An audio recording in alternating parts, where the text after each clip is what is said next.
Hey everyone, it's Grima here with Synaptic. Sorry I haven't done videos in a while. It's been a couple months.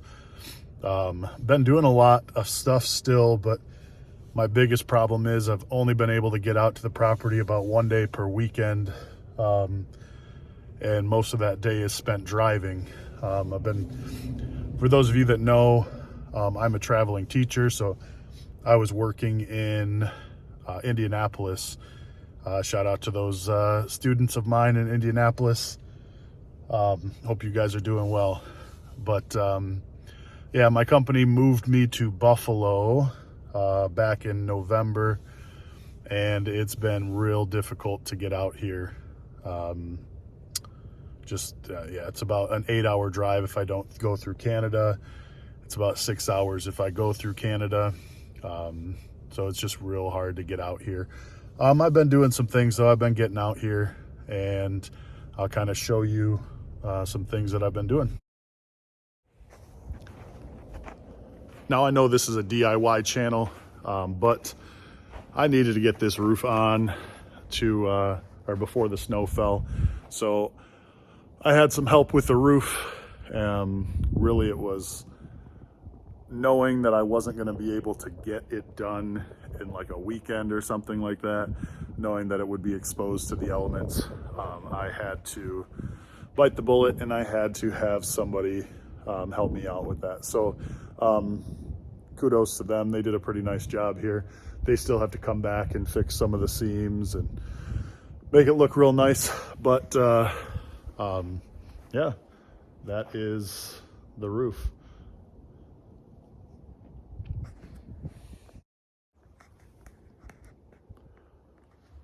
Yeah, my ultimate goal was to get this under roof before snow fell, and I was able to do that. I'm out here today. I'm actually going to be building a fence or a gate. Had a little problem with theft recently as I've been away.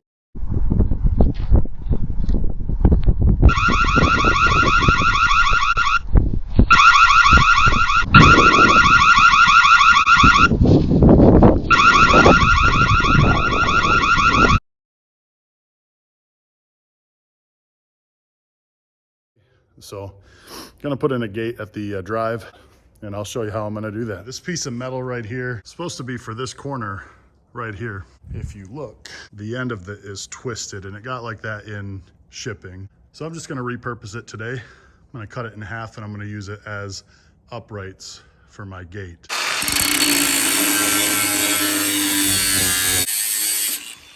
That's about 6 feet 2 inches. I'll be burying it. We're actually putting in some concrete about 2 feet. So it'll be about 4 foot tall gate. I think that should be plenty. I'll cut off these tabs real quick here. All right, I'm gonna need water for my fence posts.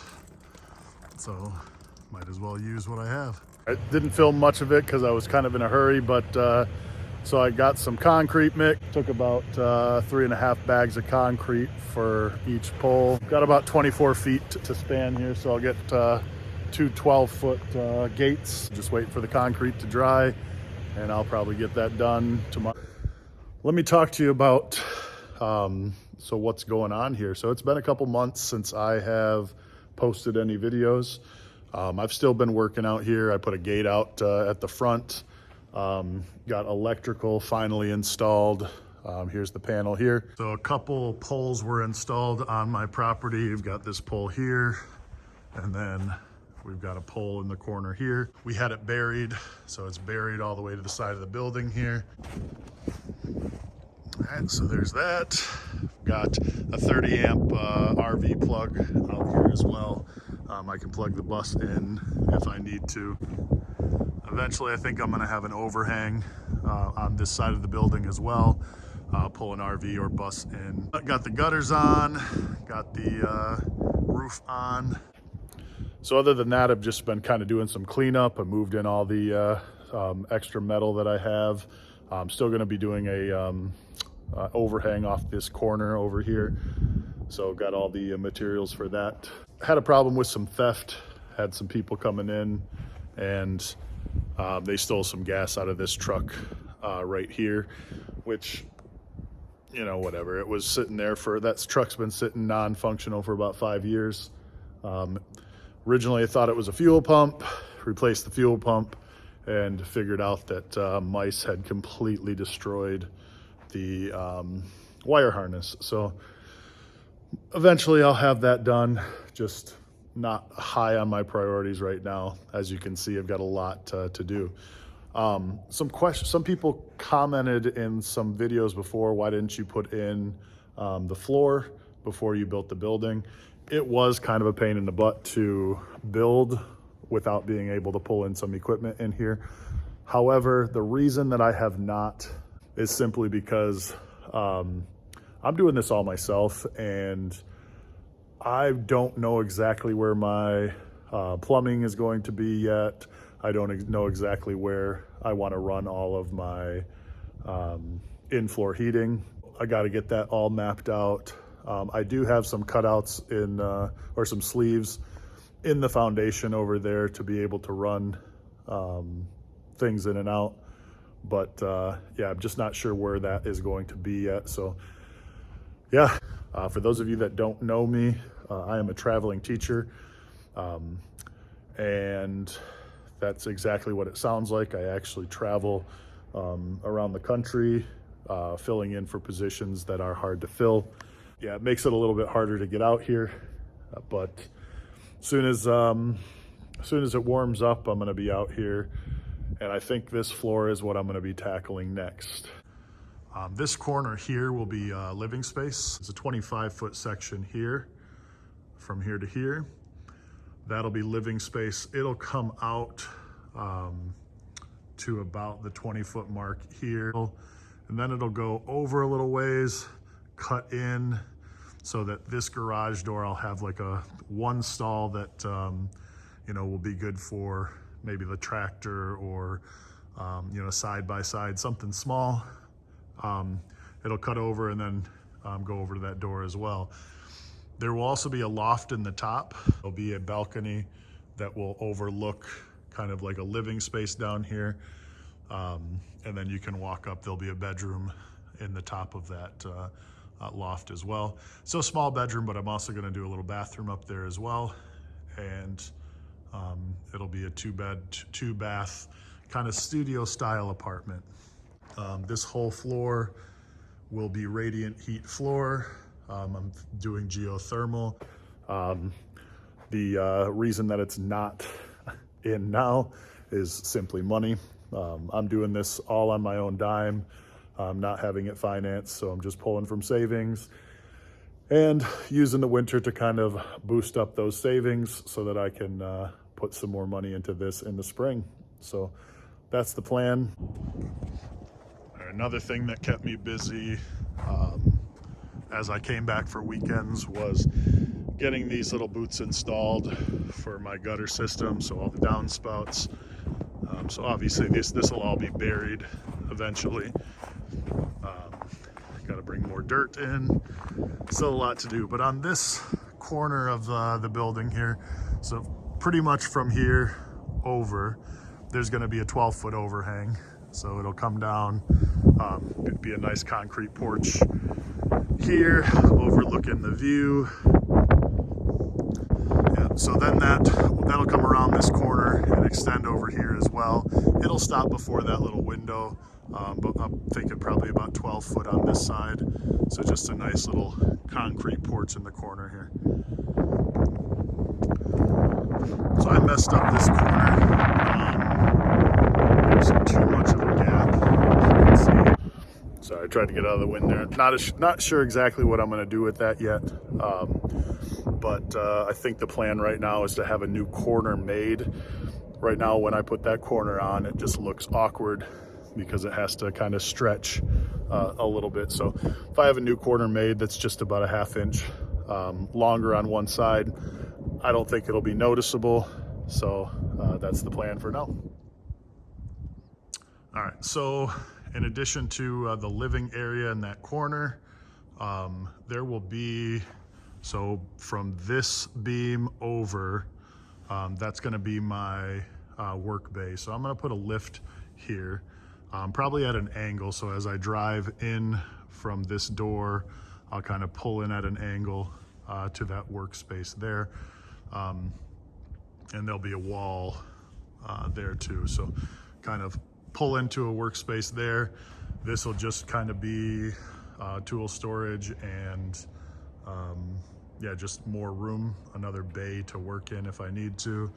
Over here, the way that I kind of built this, the way that I kind of thought that if I did need to bring, you know, something like a 40-foot bus in, I could bring it in, kind of maneuver it this way and park it against the wall. If I had anything longer than 35 feet, it would just go into the space there for that door, making the door unusable. But if I had something that big in here anyways, it would just be nice to have it in here to be able to pull apart. I am going to do a high lift track on this door to keep that out of the way so that I can still have the height. And I do have a 14-foot door here. So this is a 14-foot opening. So should be able to bring anything that I need to into this shop. So it looks so much smaller once you have it up. A lot of my time on these weekends that I do end up out here is more cleanup than anything. Like today, I've got a bunch of boxes that I need to burn, just get rid of some stuff, put some stuff away, just prepare myself for the spring when I can actually come in and do some things comfortably out here. So my goal for today, I need to get this Chevy running here. It's been sitting for a while. Hoping it starts right up though. Just want to get it warmed up. I'll probably take it for a drive, maybe put some gas in it. I've got a bunch of boxes and stuff in the truck, stuff to burn. And yeah, so that's just put some tools away, and that's going to be my day.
Check that off the list, got it warmed up, oil moving through it, and yeah, I got the battery back up to normal voltage. On to the next thing. So here's the stupid thing about owning property. The fact that I even have to put these up. You know, I work hard for the stuff that I have here, and yeah, when people think that they can just come in and take something that's not theirs, just irritates the heck out of me. So yeah, I'm gonna go around and put up a couple of these. Yep.